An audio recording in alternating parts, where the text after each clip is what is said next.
Cyber police ने share market में निवेश का झांसा देकर आरपीएफ अधिकारियों से ठगी करने के मामले का पर्दाफाश किया है।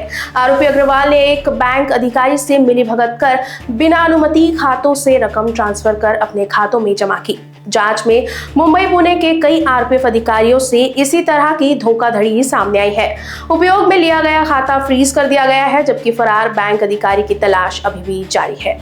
सायबर पोलीस ठाणे ते गुन्हा नंबर 117 असा नोंद असून त्यामध्ये RPFचे PSI ज्यांच्या अकाउंटमधून जो अग्रवाल नावाचा व्यक्ती मुंबई आणि मुंबई ठाणे किंवा इतर RPFच्या सर्व ठाण्यामध्ये जाऊन तो लोकांना गुंतवणूक करण्याबाबत सांगत होता आणि तो आणि बँक अधिकारी म्हणजे त्यांचं जे कंप्लेंट आहे त्यांचं अकाउंट कल्याण येथील आहे, तर त्याने बँक अधिकाऱ्याच्या संगनमत करून त्यांच्या अकाउंटमधून कंप्लेंट आहे त्यांना न विचारता त्यांच्या चेक किंवा इतर कोणती अथॉरिटी न घेता पैसे ट्रान्सफर करून आपल्या अकाउंटवर घेतले आणि त्याद्वारे मी शेअर मार्केटमध्ये गुंतवणूक करत आहे वगैरे असे सांगून त्यांची 19 लाखाची फसवणूक करण्यात आलेली आहे। त्यामध्ये आपण गुन्हा नोंद करून माननीय पोलीस आयुक्त सर रवींद्र सिंगल सर, आमचे जॉईंट CP सर तसेच आमचे DCP मतान सर यांच्या मार्गदर्शनाखाली सदरच्या गुन्ह्याचा आम्ही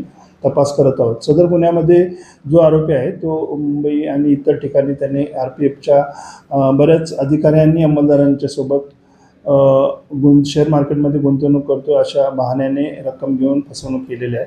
तसेच जो बँक अधिकारी यांनी कोणत्याही कंप्लेंटची एंडॉर्समेंट न घेता पैसे ट्रान्सफर केले आहेत, त्याचासुद्धा आम्ही शोध घेत आहोत। यामध्ये आता सर्व ज्या बँकेत पैसे गेले ती बँक अकाउंट नंबर फ्रीज करण्यात आले, त्यामध्ये बरीच सारी रक्कम आहे ती माननीय न्यायालयाच्या मार्फतीने आपण कंप्लेंटांना परत करत आहोत।